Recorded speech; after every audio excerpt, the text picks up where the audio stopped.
My life has been turned upside down by the Pinellas County Sheriff's Office and Bob Galtieri, the sheriff, as well as St. Pete Police Department and Chief Anthony Holloway. This isn't because I'm a criminal. It's actually because they are. That video has went out about 6 weeks ago at this point. And in that time frame, I've amassed almost 2 million views across platforms, directly accusing these sheriff's deputies and the sheriff himself of heinous crimes. There hasn't been a word from any single one of them, though. Not a single person involved or accused has tried to defend themselves in any way, either legally or publicly. That's a tacit admission if I've ever seen it. So let's get into the whole playbook that I've built and how I'm effectively fighting back against these guys and the corruption that they've caused.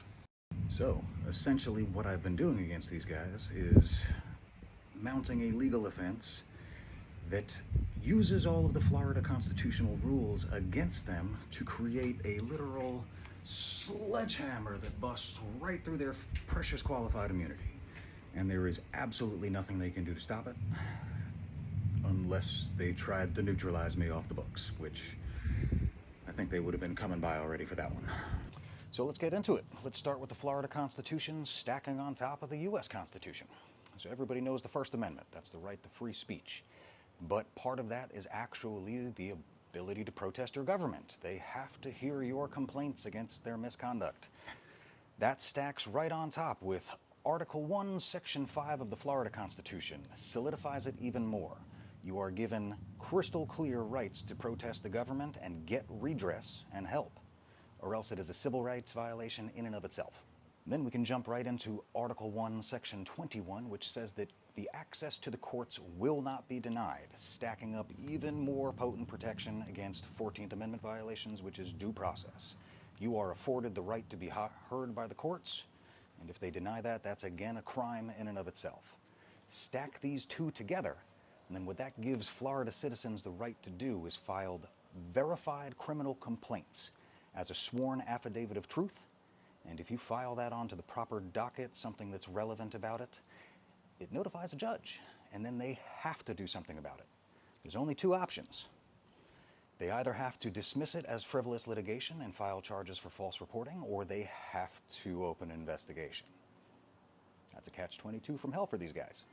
Then you lump in Florida statutes for judicial procedure of 90.201 through 203, and that gives you the right to judicial notice. You, as a lone citizen, can go into the courts and file this complaint, and it has to be deliberated on by a judge. If it's filed on a relevant docket and there's actual merit to it, it will get pushed forward as a criminal complaint. There's no way around this, and qualified immunity does not save them. These are legal rules that most people don't recognize and never figure out how to implement while they're being actively suppressed by corruption in government. So I've been combining these private filings through the court to notify all of these judges about these crimes that have been committed against me directly. They are notified, they are showcasing that they believe what I'm saying and that there's active investigations being pushed up from them. There legally has to be, or else they become complicit in a criminal conspiracy. It just adds more weight to the lawsuits that I'm filing and increases the amount of actors that are working against me. It's unavoidable and creates a massive amount of liability for the judges involved, and they don't want that. So let's go into federal protections for reporting crimes against police officers, misconduct, public corruption. This would be covered under whistleblower protections, which I've invoked in multiple different ways. I'm a disabled veteran, and I'm currently keeping my oath to uphold the Constitution and protect the American people by exposing this misconduct. That creates a legal catch-22 from hell for the feds, where even if they didn't want to help me, no matter how much embarrassment it's going to cause in the scandal, they have to be protecting me and my rights, or else they become complicit in the conspiracy as well. I'm covered under 38 USC 4301 due to my veteran status and the fact that these crimes have all been reported directly to the Secretary of the VA and the OIG. So that invoked protections from them. I have created notification with the feds with Americans with Disability Act rights that further bolsters that and goes right against a lot of the things that they did to me by invoking mental health laws fraudulently in order to terrorize me and my daughter. That's a direct violation of Title II and does not look good. It increases the amount of federal protection that has to be offered and the gravity of the situation for everybody that's negligent or complicit in it. Lastly, for the federal whistleblower protections, I've already filed a USC 1983 suit. That's a federal lawsuit when these guys try to keep their qualified immunity that they can pierce it. It's a civil lawsuit where you're alleging crimes committed by public officials intending to take away your rights, and once it's proven and they lose in court, then you can start going after them with criminal referrals, punitive damages, and all these other things. But already I've invoked whistleblower status. I've called the FBI personally about 4 or 5 times at this point and gotten through to them, made full complaints. And a federal judge has been notified that there were crimes committed against me due to First Amendment concerns. They were trying to chill my speech, prevent me from being able to report their officers' misconduct, which is a direct civil rights violation. I don't think that federal judge wants the liability if it ever comes out in the news that they tried to suppress me too. So it's going forward. All these people are chucking away the liability bomb I've created. Now let's jump into one of the most important pieces and kind of strings this all together.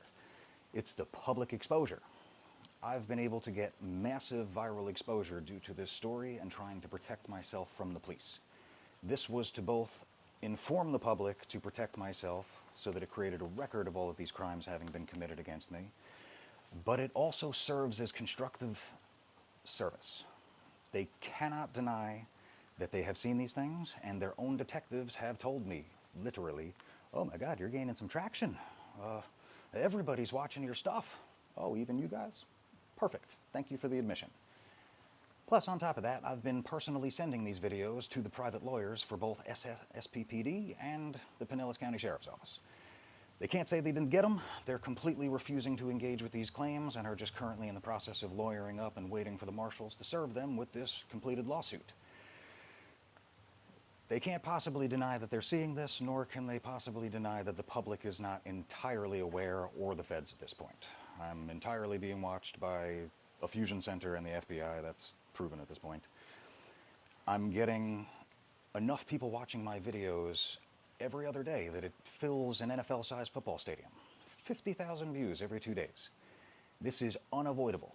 And I've even had individual actors in this conspiracy watching my Facebook page with their personal profiles. Click, click, click, smile for the camera. You've been served. It's also protecting me from another angle. A lot of people have been telling me, oh, don't put this out. They're going to be able to pick apart your case. They're going to know your next move. They're going to do this. They're going to retaliate. If they retaliate against me again at this point, there is such a clear RICO case that's been built up on YouTube, and it's indexed all over Google. If somebody hurts me or tries to retaliate against me, the first thing that anybody would do is search up my name and see, oh shit, he said it would be them. That's motive and intent if I've ever seen it, and they know that if they touch me, it'll be a capital crimes trial for murder. So, haven't seen a cop even drive by my house in like a month. Nothing. So basically, I've been filing all these criminal complaints against the police directly as if I'm a lawyer, and that elevates a private citizen in Florida essentially to the same level of power as a prosecutor. If I file a felony affidavit and it's well-founded and there's evidence, they have to do something about it, or else they're part of the problem too, and they all know this. Everybody knows this. That's why everything has grinded to a halt, and I'm just being allowed to peacefully exist and hang out on my patio while I'm writing up a lawsuit. And lastly, the part that's probably pissing off the FBI the most is that I've made personally a whole shitload of complaints to them.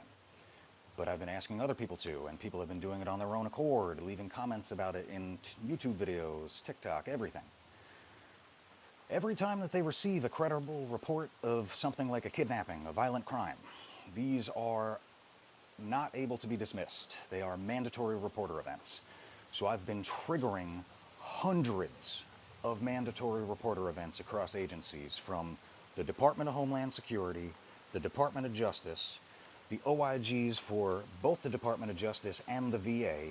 The VA doctors have been reporting these crimes up.